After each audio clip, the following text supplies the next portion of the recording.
On va regarder comment on analyse une phrase complexe pour l'oral du bac. Alors, la première chose à faire, c'est de repérer le nombre de propositions, et c'est assez simple à faire. En fait, il faut venir compter le nombre de verbes et uniquement de verbes conjugués.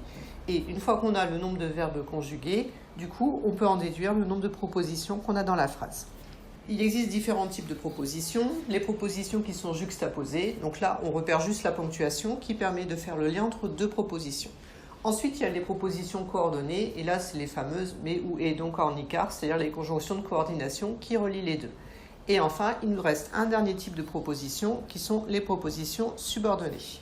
Si on regarde les propositions subordonnées, ça veut dire qu'il faut identifier d'un côté la proposition principale, celle qui est immuable, celle qui peut rester quoi qu'il arrive, et là où les propositions subordonnées suivant la complexité du texte. Et dans la famille des subordonnées, on va trouver les propositions relatives et les propositions conjonctives. Et là encore, on refait la distinction entre complétives et circonstancielles.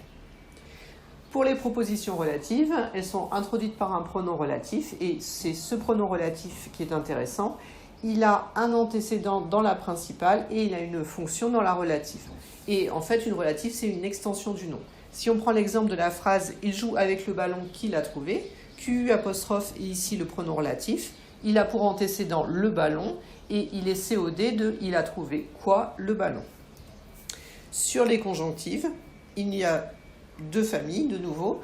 Chaque conjonctive est introduite par une conjonction de subordination. On a les complétives qui sont compléments d'objet dans la phrase. Je veux quoi, je veux qu'il vienne.